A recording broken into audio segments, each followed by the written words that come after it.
அனைவருக்கும் வணக்கம். நம்ம முதலமைச்சராக இருக்கக்கூடிய விஜய் அவர்கள் பார்த்தீங்கன்னா இன்னைக்கு காலையில் திடீர்னு ஓடிக்கிட்டு இருக்காருங்க. மறுபடியும் ஓட ஆரம்பிச்சிட்டாரு. என்னடா மறுபடியும் ஓட ஆரம்பிச்சிட்டாருன்னு சொல்கிற அப்படின்னு கேட்டிங்கன்னா, ஆமாங்க, ஒரு ஓடுறதுல ஸ்பெஷலிஸ்ட் இல்லையா.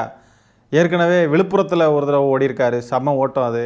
அப்புறம் உலக புகழ்பெற்ற கரூர் ஓட்டம் 41 பேர் இறந்தப்போ ஓடினார், அது ஒரு சிறப்பான ஓட்டம். அதுக்கு பிறகு இருக்கவே இருக்குது ப்ரெஸ்ஸு மீடியா இவங்களெல்லாம் பார்த்தாவே ஓடிடுவார். வழக்கமான ஓட்டம் அப்படின்னா இந்த ஓட்டம், ப்ரெஸ்ஸு மீடியா இவங்களெல்லாம் கண்டாக்க ஓடுவார். இப்போ அந்த வரிசையில் இன்றைக்கும் ஒரு ஓட்டம் ஓடிருக்கார். என்னடா இது அப்படின்னு ஷாக்காகி போய் முழிச்சு பார்த்தா, என்னாச்சு எதுக்கு இப்படி ஓடுறாரு அப்படின்னு பார்த்தா, இன்னைக்கு சர்வதேச போதை எதிர்ப்பு தினமா. நல்லா எதிர்த்தாங்க போங்க. அதுக்கு ஏதோ மாரத்தான் ஓட்டம் ஏதோ இன்னைக்கு நடந்திருக்கு சென்னையில். அந்த ஓட்டத்தை தொடங்கி வச்சு அவரும் ஓடிருக்கார். ஒரு 3 கிலோமீட்டர் ஓடிருக்கார் போல். அந்த ஓட்டத்துக்கு அவங்க சூட்டி இருக்கிற பேர் பார்த்தீங்கன்னா ஸ்டார்ட் ரன் ஸ்டாப் ட்ரக்ஸ். ஓட ஆரம்பிங்க, ட்ரக் எடுக்கிறதெல்லாம் நிறுத்துங்க, போதைப் பொருளெல்லாம் விட்டுருங்க அப்படின்றது தான் அந்த ஓட்டத்துடைய பேரான். அதை அவங்களுடைய டிஷர்ட் இதில் எல்லாம் பொறிச்சிக்கிட்டு ஓடி இருக்காங்க. இந்த ஓட்டத்துக்காவது நேரமே ஓடுறாரான்னு பார்த்தீங்கன்னா இல்லை, இதுக்கும் தாமதமாக வந்திருக்கார். 5:30 ஓட்டம் ஆரம்பிப்பாங்கன்னு சொல்லி இன்ஃபார்ம் பண்ணியிருக்காங்க. அதனால் ஓடக்கூடியவங்க எல்லாரும் வந்திருக்காங்க. ஆனால் முதலமைச்சர் வர்றாரு, அதனால் தாமதமாகுது அப்படின்றதுனால லேட்டாகிருக்கு. லேட்டாக எல்லாரும் டென்ஷன் ஆகி சண்டை போட ஆரம்பிச்சிட்டாங்க, அங்கே இருந்த காவல்துறையினர் அதிகாரிகள் எல்லாருக்கிட்டையுமே. ஆகவே விஜய் அவர்கள் பாருங்கள், எங்கேயாவது நேரமே வராரா, எங்கேயாவது உருப்படியாக வராரா பாருங்கள். ரொம்ப கஷ்டங்க இவரை வச்சுக்கிட்டு. இதில் வேறு ஆதவர்ஜுனர் சொல்கிறார், காலையில் 5 மணிக்கு எந்திரிச்சு 6 மணிக்கெல்லாம் சேர்ந்துட்டார், ஓட ஆரம்பிச்சிட்டார், இப்படி ஒரு தலைவரை பார்க்க முடியுமா அப்படின்றார். 5:30க்கு தொடங்கும்னு அறிவிச்சிட்டு நீங்கள் 5 மணிக்கு தான் எழுப்பவே செஞ்சுருக்கீங்கன்னா இது எப்படி நீங்கள் பெருமையாக சொல்லுவீங்க? கொஞ்ச நாளைக்கு முன்னாடி தானே இந்த ஆதவர்ஜுனா விஜய் அவர்கள் எல்லாரும் ஏர்போர்ட்டுக்கு போனப்போ அங்கேருந்து அதிகாரிகள்லாம் அவங்க பேக்கை செக் பண்ணதில் பேக்குக்குள்ளே லிக்வர் பாட்டில் இருந்திருக்கு அப்படின்னு சொல்லிட்டு பறிமுதல் பண்ணாங்க அப்படின்ற நியூஸ்லாம் வந்துச்சு இல்லையா. எப்படிங்க இது? இன்றைக்கி ஸ்டார்ட் ரன் ஸ்டாப் ட்ரக்ஸ். இதில் சென்னையில் இருக்கக்கூடிய ஆர்கே நகர் தொகுதி மக்கள்லாம் ராத்திரி மின்வெட்டு அடிக்கடி ஏற்படுதுன்னு சொல்லிட்டு ரோட்டில் இறங்கி போராட ஆரம்பிச்சிட்டாங்க. அங்கே என்னென்னா காலையில் முதலமைச்சர் ஓடிக்கிட்டு இருக்கார், வாத்தி கம்மிங் ஓத்தே அப்படின்னு சொல்லிட்டு அந்த பாட்டை பிஜிஎம் போட்டு வேற கொண்டாடுறானுங்க தற்குறிகள். சரி, இந்த மக்கள் ஓட்டு போட்ட மக்களும் நிறைய பேர் அதில் இருப்பாங்க இல்லையா. உங்களுக்கு எதுக்கு நீங்கள் போராடுறீங்க? முதல்ல விஜய் ஓடுறாரு பாருங்க, அதை பார்த்து ஜாலியாக அதை பார்த்து வைபாகுங்க. வாத்தி கம்மிங் மாஸ்டர் பாட்டெலாம் போட்டு பிஜிஎம் போடுறானுங்க, அதை பார்த்து என்ஜாய் பண்ணிக்கோங்க, அவ்வளோதான், அது போதும். எதுக்குங்க கரண்ட் அல்ல? உங்களுக்கு மாற்றம் தானே வேணும். ஒரு மனுஷன் நேராக ஓடுறது அப்படின்றது உங்களுக்கு மாற்றம் மாதிரி தெரியாது. அதனாலேயே விஜய் அவர்கள் அதுலேயும் ஒரு மாற்றத்தை கொண்டு வந்திருக்கார். பார்க்குறீங்களா, பின்னாடி பார்த்து நடந்திருக்காரு. இந்த மாற்றத்தை நீங்கள் பாருங்கள். ஏன்னா உங்களுக்கு நேராக பார்த்து நடக்கிறத பார்த்தா அது உங்களுக்கு மாற்றம் மாதிரி தெரியாது. தாவேக்காவுக்கு வாக்களித்த மக்களே உங்களுக்கு மாற்றம் தானே வேணும். அப்போ இந்த மாற்றத்திற்கான காணொலியே பாருங்கள். அவர் பின்னோக்கி நடந்து போகிறார். மாற்றம், சூப்பர் மாற்றம். பாருங்கள், மாற்றம் திரும்பிட்டார், திரும்பி பின்னாடி பார்த்து நடந்து போகிறார். அப்போது இது மாற்றம். நீங்கள் மாற்றத்தை விரும்புகிறவங்க இதெல்லாம் பாருங்கள். கரண்டெல்லாம் வேண்டாங்க ஐஸ், மாற்றம் பாருங்கள், மாற்றம், சூப்பர் மாற்றம். அதில் வேறு அந்த இது எழுதுவாங்க இல்லையா, அந்த இது அது என்னது, அது என்னமோ தெரில. அந்த இது எழுதுகிற இடத்துல ஸ்டார்ட் ரன் ஸ்டாப் ட்ரக்ஸ் அப்படின்னு சொல்லி அவர் எழுதுகிறப்போ பாருங்கள், ட்ரக்ஸுக்கு ஸ்பெல்லிங்கை பாருங்கள், DRUGSன்னு போடாமல் DRAGSன்னு எழுதி வச்சுருக்கார். என்ன இது என்ன ட்ரக்ஸா இல்லை ட்ராக்ஸா? இந்த 6 மாதம் எதுவும் கேட்கக்கூடாதாங்க ஐஸ் இவங்களே. சரி ப்ரோ, 6 மாதம் நாங்கள் இதை கேட்கல. நீங்கள் என்ன பண்ணுங்கள், நீங்கள் கற்றுக்கோங்க ட்ரக்ஸுக்கு என்ன ஸ்பெல்லிங் வரும். முதல்ல ட்ரக்ஸுக்கு ஸ்பெல்லிங் கற்றுக்கோங்க, அப்புறம் நீங்கள் போதைப் பொருளை ஒழிக்கிறது அதெல்லாம் அடுத்தது 2வது பார்த்துக்கலாம். இதில் வேறு ஆதவர்ஜுனா மேடையில் ஏறி பேசுகிறப்போ சொல்கிறாரு, இதுவரைக்கும் எந்த முதலமைச்சருமே இந்த மாதிரி மாரத்தான்லாம் ஓடுனதே கிடையாது, இதுவரைக்கும் ஓடினதே இல்லைன்னு சொல்லிட்டு அடித்து பேசுகிறாப்புல. அதாவது இது வரைக்கும் இருந்த சிஎம்லேயே ஒரு மராத்தானில் பார்ட்டிசிபேட் பண்ணி 3 கிலோமீட்டர் ஓடின சிஎம் தமிழ்நாட்டில், இந்தியாவிலே ஒரே சிஎம் நம்மளுடைய சிஎம் திரு சி ஜோசப் விஜயானந்த் தான். வெறும் 3 கிலோமீட்டர் ஓடி இருக்காரு. அதுக்கே இது வரைக்கும் எந்த சிஎம்மும் இப்படிலாம் ஓடினது இல்லைன்னு சொல்கிறாப்புல. ஆனால் ஜம்மு காஷ்மீரோடைய முதலமைச்சர் ஓமர் அப்துல்லா 21 கிலோமீட்டர் மாரத்தான்லாம் ஓடி இருக்காரு. அவரை கம்பேர் பண்ணுறப்போ இதெல்லாம் என்னத்த 3 கிலோமீட்டர்லாம் ஒரு விஷயமா? தினமும் ஏதாவது ஒரு பொய்யை பரப்பிட்டு பொய் சொல்லிக்கிட்டு இருந்தால் தான் இந்த தாவேக்கா ஈகோ சிஸ்டமுக்கு ஒரு நிம்மதியாக இருப்பாங்க போல். ஏன்னா எப்பவுமே பாருங்கள், ஏதாவது ஒரு பொய் செய்தி தினமும் அவிழ்த்து விட்டுறாங்க. இவங்க ஒரு பிளானோட தான் இருக்காங்க போல். 365 நாள் இருக்குன்னா ஒரு நாளைக்கு ஒரு பொய் இல்லை 2 பொய் இல்லை 3 பொய், எவ்வளோ நம்மளால் முடியுமோ அவ்வளோ பொய்யை நம்ம பரப்பிடணும் அப்படின்ட்டு ஒரு இதோட தான் இருக்காங்க, ஒரு அஜெண்டாவோட தான் இருக்காங்க. இவ்வளோ பேசின ஆதவர்ஜுனா அவர்கள் இன்னொன்று சொல்லியிருக்கணுமா இல்லையா? இது வரைக்கும் எந்த முதலமைச்சருமே மீடியாவை பார்த்து பயந்து ஓடினதில்லை, எங்கள் தளபதி தான் ஆள், ப்ரெஸ்ஸு மீடியான்னு வந்துட்டா தெரிச்சுட்டு ஓடுவாப்புல. இது வரைக்கும் எல்லா முதலமைச்சர்களும் பதில் சொல்லியிருக்காங்க, நின்று பதில் சொல்லுவாங்க. ஆனால் எங்கள் தளபதி மீடியான்னு வந்துட்டாலே திருச்சி ஓடிடுவாரே, அந்த அளவுக்கு சாதனை படைக்கிறவர் எங்கள் தளபதி. உங்களுடைய ஆக்சுவல் சாதனைகளை சொல்லுங்கள். இப்படி பொய் சொல்லி மாட்டுறதுக்கு நீங்கள் உண்மையை சொல்லி பழகுங்க. உண்மையான சாதனைகளே மக்கள்கிட்ட சொல்லுங்கள். ஆக்சுவலாக இந்த ஓடக்கூடிய வேகம்ன்றது கொஞ்சம் குறைஞ்சிட்ட மாதிரி தோணுது எனக்கு. கரூரில் ஓடினப்போ செம ஃபாஸ்ட்டாக ஓடினாப்புலங்க. இப்போ கொஞ்சம் ஸ்லோவாக தான் ஓடுறார். செப்டம்பர் மாதம் நடந்த இன்சிடெண்ட் அப்போ ஓடின ஓட்டம்ன்றதுக்கும் இப்போ வந்து ஜூன் மாதம் ஆகுது. இப்போ என்ன ஒரு 8-9 மாதம் இருக்குமா? இப்போ ஓடுற ஓட்டத்துக்கும் நிறைய டிஃப்ரென்ஸ் இருக்குங்க. வயசாயிருச்சா இல்லை என்ன காரணம்னு தெரில. கரூர் ஓட்டம் செம்ம ஃபாஸ்ட்டாக ஓடினார். இன்னொரு இடத்துலையும் ஓடினாப்புல. நம்ம அந்த ஓட்டத்தையும் நம்ம மிஸ் பண்ணிட்டோம். நிறைய இடத்துல ஓடிருக்காப்புலங்க. 1, 2, 3. இப்போ இன்னொன்று ஞாபகம் வருது, அதையும் சொல்கிறேன். இந்த கன்னியாகுமரி போயிருந்தப்போ சைக்கிள் எடுத்து ஓட்டிகிட்டு போனாப்புல பார்த்தீங்களா, ஞாபகம் இருக்கா? அப்போ அவருடைய ரசிகனே எவனோ ஒருத்தன் வந்து பூவெல்லாம் தூக்கி எரிஞ்சான். அதை ஏதோ பாம்னு நினச்சிக்கிட்டு சைக்கிள் அங்கேயே விட்டுக்கிட்டு ஓடினாப்புல பாருங்கள். ஓடி போய் வண்டிக்குள்ளே ஏறினாப்புல பாருங்கள். அந்த ஓட்டமும் ஒரு வரலாற்று சிறப்புமிக்க ஓட்டம் தான். இப்படி ஓடுறதுல வரலாறு படைச்சிருக்காங்க. ஆக்சுவலாக எங்கேயெல்லாம் எப்படியெல்லாம் ஓடி வரலாறு படைச்சிருக்காங்கன்றதை பற்றி சொல்லி பெருமை பீத்திக்கிட்டாங்க அப்படின்னு சொன்னால் நல்லாயிருக்கும். ஆனால் முதலமைச்சர்லேயே இவர் ஒருத்தர் தான் ஓடி இருக்கார், இப்படியெல்லாம் வரலாறு படைச்சிருக்கார் அப்படின்னு சொல்லிட்டு இல்லாத விஷயத்தையெல்லாம் சொல்லி பெருமை பீத்துறது ரொம்ப கேவலமாக இருக்குது. ஆனால் என்ன செய்கிறது, தாவேக்கா இக்கோ சிஸ்டமே அதுக்கு பழகி போனவங்க தானே.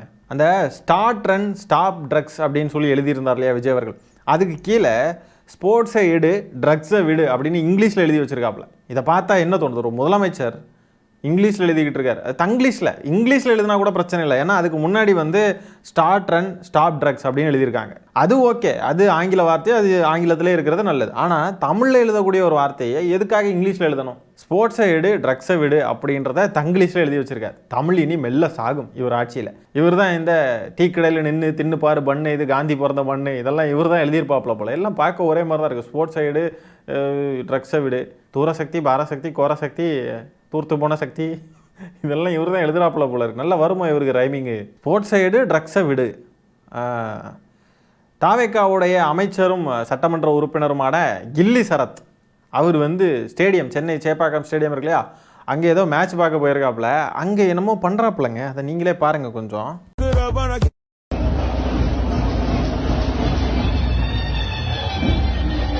என்னடா இது கிரவுண்டை காட்டிக்கிட்டு இருக்காங்க அப்படின்னு சொல்லி நினைக்காதீங்க. ஃபுல்லாக பாருங்கள், அப்போ தான் தெரிய வரும். கிரவுண்டில் மேட்ச் நடக்குதா, நடந்துக்கிட்டு இருக்கிறப்போ அப்படியே கேமரா திரும்பிக்கிட்டு இருக்குதா, அப்படியே பாருங்கள். இப்போ பாருங்கள், இப்போ வரும் பாருங்கள், அப்படியே கீழே பாருங்கள். கில்லி சரத் இவர் தான் அமைச்சர். என்ன பண்ணுறாரு பாருங்க காய்ஸ். அது பான்ஸ் பவுடர்னு நினைக்கிறேன் காய்ஸ். பான்ஸ் பவுடரை கீழே கூட்டிகிட்டு ஏடிஎம் கார்டை வச்சுக்க ஏதோ கொத்து பரோட்டா போடுறாரு காய்ஸ். என்ன பண்ணுறாரா இருக்கும்? ஸ்போர்ட்ஸை எடு ட்ரக்ஸை விடு. சூப்பர் கில்லி சரத் ப்ரோ, சூப்பர். இது மட்டுமா, நம்ம முதலமைச்சரே வந்து முன்னொரு காலத்தில் 10 பாட்டில் நான் குடிக்க, அண்டால கொண்டா சியர்ஸ் அடிக்க, அப்புறம் 10 வச்சு ஊத விட்ட வரும் கிக்கே ஹூ அப்படின்லாம் ஊதுவாப்புல. அப்புறம் என்னெல்லாம பண்ணி அழகிய தமிழ் மகன்லாம் சொல்லவா வேணும். ஐயோ என்னெல்லாம் பண்ணுவாப்புல, ஹூ அப்படின்பாப்புல. ஒரு மாதிரி என்னெல்லாமோ பண்ணுவாப்புலங்க. இப்போ இந்த அமைச்சர் ஏதோ வெள்ளை கலரில் ஏதோ பொடி மாதிரி போட்டு என்னமோ கொத்து பரோட்டா போடுறாரு. அது என்னன்னு எனக்கு தெரியலங்க. உங்களுக்கு தெரிஞ்சால் நீங்கள் சொல்லுங்கங்க. எனக்கு தெரிஞ்ச அநேகமாக பான்ஸ் பவுடராக இருக்கும்னு நினைக்கிறேன். அவர் வந்து இப்படி போட்டு கொத்து பரோட்டா போட்டு தனித்தனியாக பிரித்து அதை எடுத்து முகத்தில் ஏதாவது தேய்ச்சிப்பார் அப்படின்னு நினைக்கிறேங்க. கில்லி சரத் வந்து பான்ஸ் பவுடர் வச்சு தேய்க்கிறாப்லையா. இந்த எம்எல்ஏ விஜய் சரவணன் ஒருத்தர் இருக்கார் பாருங்க, அவர் எலெக்ஷனில் ஜெயிச்ச உடனே ஒரு பாட்டிலில் வச்சு டான்ஸ் ஆடிக்கிட்டு இருந்தார். ஞாபகம் இருக்கா? சூப்பராக இருக்குங்களா அது? அதை வீடியோ ஞாபகம் இருக்கா? இப்படி ஒரு எம்எல்ஏ. அப்புறம் அமைச்சர் ஆதவர்ஜுனாவே பாட்டிலெலாம் வச்சு மாட்டிக்கிட்டாப்புல ஏர்போர்ட்டில். இப்படி இந்த லட்சணத்தில் இருந்துக்கிட்டு ஸ்போர்ட்ஸை எடு ட்ரக்ஸை விடு, start run stop drugs. What bro, this is very wrong bro. 52 வயசுனா நம்பாதீங்க சார். 18 வயசு கூட ஆகல சார். அழக சார், இவ்வளோ சீக்கிரம் வந்த சார். நான் இப்பதான் வரேன். அவர் முடிச்சுட்டு அங்கேயே வண்டி ஏறி போயிட்டார் சார். 52 பாதிலாம் இல்லை. எவ்வளோ இது. இந்த மாதிரி பேசுகிறவங்க எல்லாம் நம்ம மூஞ்ச சுழிச்சிட்டு பார்க்குறோம். ஆனால் ஆக்சுவலாக இந்த மாதிரி பேசுகிறவங்க பேசின பேச்செல்லாம் தாங்க மக்கள்கிட்ட ரீச் ஆகி ஓட்டு போட்டிருக்காங்க. இப்போ கூட பாருங்கள், 52 வயசுன்னு சொன்னாலும் நம்ப மாட்டாங்க சார். அவருக்கு 18 வயசு கூட ஆகலை சார். அழகே சார். இப்படியெல்லாம் பண்ணுறத பார்த்து மக்கள்லாம் ஓட்டு போட்டிருக்காங்க பாருங்கள். எனக்கு ஒரு சந்தேகம் என்னென்னா, நம்மெல்லாம் வேறு ஏதாவது பேரலல் யூனிவர்ஸில் பேரலாட்டு ஏதாவது உலகத்தில் வாழ்ந்துக்கிட்டு இருக்கோமா? அவங்களுடைய உலகம் தான் நிஜமான உலகமா? அவர் மூக்க பாரியா, அவர் மொழிய பாரியா, அவர் கலரை பாரியா, அவர் வயசை பாரியா, அவருக்கு வயசாகலையா இன்னும், அவர் நடையை பார், அவர் உடையை பார், அவர் ஓட்டத்தை பார் அப்படின்ட்டு பேசுகிறாங்கல்ல. இவங்களுடைய உலகம் தான் நிஜம் போல இருக்குது. நம்ம தான் ஏதோ ஒரு இல்யூஷனில் வாழ்ந்துக்கிட்டு இருக்கோமோ அப்படின்ட்டு இருக்கு. இது கரண்ட் கட் ஆகிட்டு கிடக்கு தினமும். விவசாயிகள் போராடுறாங்க, மாணவர்கள் போராடுறாங்க, மேகதாது அணை கட்ட போறேன்றாங்க கர்நாடகா. சட்டம் ஒழுங்கு சீர்கெட்டு கிடக்கு, பெண்களுக்கு பாதுகாப்பு இல்லை, குழந்தைங்களுக்கு பாதுகாப்பு இல்லை, பதில் சொல்லுங்க சிஎம் சார்னு கேட்டால் அவர் என்னன்னா சட்டப்பேரவையில் இப்படி வைக்கிறாரு. தம்பி என்னப்பா உங்கள் அப்பாவே காணும், எங்கப்பா உங்கள் அப்பா அப்படின்றாரு. இன்னொரு பக்கம் பார்த்தாக்கா மாரத்தான்ற பேரில் ஓடுறாப்புல. அதுக்கும் இந்த விஜய் ரசிகர்கள்லாம் அவருக்கு 52 வயசுலாம் ஆகலை சார், அழகே சார், அவருக்கு 18 வயசு கூட இருக்குமான்னு தெரியல சார், அவர் இப்படிலாம் முடிச்சுட்டு அப்படியே வண்டி எடுத்துகிட்டு போயிட்டாப்புல சார், நாங்கள் இன்னும் முடிக்கல சார். Show super. இப்படி தான் தமிழ்நாட்டு அரசியல் இருக்கும், தமிழ்நாட்டுடைய இதெல்லாம் இருக்கும் அப்படின்னா நம்மெல்லாம் ஓல்டு ஸ்கூல் தான் போல். நமக்கும் இதுக்கும் ஏணி வச்சாலும் எட்டாது. ஏணின்ன உடனே ஞாபகம் வராங்க சில பேர். அந்த ஏணி அங்கே போய் எட்டிருச்சு, அது அமைச்சரவையில் இடமும் பெற்று விட்டது. சரி விடுங்க, எதை பேசினாலும் நம்ம மைண்டு வேறு எங்கேயாவது தான் போகும். கரூரில் 41 பேர் இறந்தாங்க. அவங்க வீடுகளுக்கு ஓடி போய் பார்த்தாரா விஜய்? இப்போ கூட அம்மோனியா கேஸ் லீக்கில் நிறைய பேர் இறந்துருக்காங்க. இறப்பு எண்ணிக்கை 13-14 தாண்டி போயிட்டுருக்கு அப்படின்னு சொல்கிறாங்க. அவங்கள போய் பார்க்கல, அவங்க குடும்பத்தினரை போய் பார்க்கல. தமிழ்நாட்டிலே ஒரு முதலமைச்சராக பொறுப்பேற்றதுலேருந்து இன்றைக்கி வரைக்கும் அத்தனை பாலியல் குற்றங்கள், குழந்தைங்க எவ்வளோ பேர் பாதிக்கப்பட்டிருக்காங்க. அந்த குடும்பங்களை சந்தித்து ஆறுதல் சொல்லலை, இல்லை அவங்க குடும்பங்கள் கூட போய் நிற்கலை, இல்லை அட்லீஸ்ட் ஒரு ஃபோன் கால் இல்லை எதுலையோ ஒன்றில் ஒரு ஆறுதல் எதுவுமே தெரிவிக்கலை ஒரு முதலமைச்சர். மோசமான நிகழ்வுகளின் போது அவங்க கூட போய் நிற்காத இந்த மாதிரி ஒரு முதலமைச்சர் வந்துட்டு மாரத்தானில் பங்கேற்கிறதுக்கு மட்டும் போய் நிற்கிறார். இப்படி மாரத்தான் ஓடுன உடனே இவர் வந்து ஒரு நல்ல முதலமைச்சராக, சம முதலமைச்சர். இப்படி ஒரு முதலமைச்சர் எங்கேயாவது பார்க்க முடியுமா? இப்படிலாம் ஓடுறாரு பாருங்க அப்படின்னு சொல்லிட்டு இதை வச்சு மக்கள்கிட்ட ஏதோ ஒரு பாசிட்டிவ் இமேஜை க்ரியேட் பண்ண பார்க்குறாங்க. இதில் என்ன பாசிட்டிவ் இமேஜ் இருக்குது? அவரும் ஓடுறாரு, மாரத்தான் ஓடுறாரு, அது அவரு உடம்புக்கு நல்லது, அது ஓகே, அது நல்ல விஷயம்தான், ஓடட்டும், அது ஒன்றும் பிரச்சனை இல்லை. ஆனால் இதை வச்சு ஒரு முதலமைச்சர் இது ஒருடைய வேலை, ஒரு நல்ல நிர்வாகத்திறன் இருக்கிற முதலமைச்சர், மக்களுக்கான முதலமைச்சர்னு எப்படி சொல்ல முடியும்? அப்போ இவங்க சம்பந்தம் இல்லாத விஷயங்களை வச்சு அரசியல் ஆதாயம் தேட பார்க்குறாங்க. பார்த்தீங்களா எங்கள் முதலமைச்சர் எப்படிப்பட்ட முதலமைச்சராக இருக்க பார்த்தீங்களா அப்படின்ற மாதிரிலாம் பேசுகிறாங்க. இதே மாதிரி தான் விஜய் அவர்கள் கட்சி ஆரம்பித்ததுலேருந்து முதலமைச்சர் ஆகிறதுக்கு முன்னாடி வரைக்கும் முழு நேரமும் சம்பந்தம் இல்லாத விஷயங்களுக்கெல்லாம் போற்றி பாராட்டிக்கிட்டு இருப்பாங்க. பாருங்கள் எங்கள் முதலமைச்சர் எவ்வளோ அழகாக இருக்க பாருங்க, பாருங்கள் அவருக்கு குட்டி தொப்பை போட்டுருச்சு பாருங்க, பாருங்கள் அவர் பேசவே மாட்டேங்கிறார், மௌன புரட்சி அப்படின்னாங்க. மௌன புரட்சியா? பேசாமல் இருக்கிறது எப்படிங்க?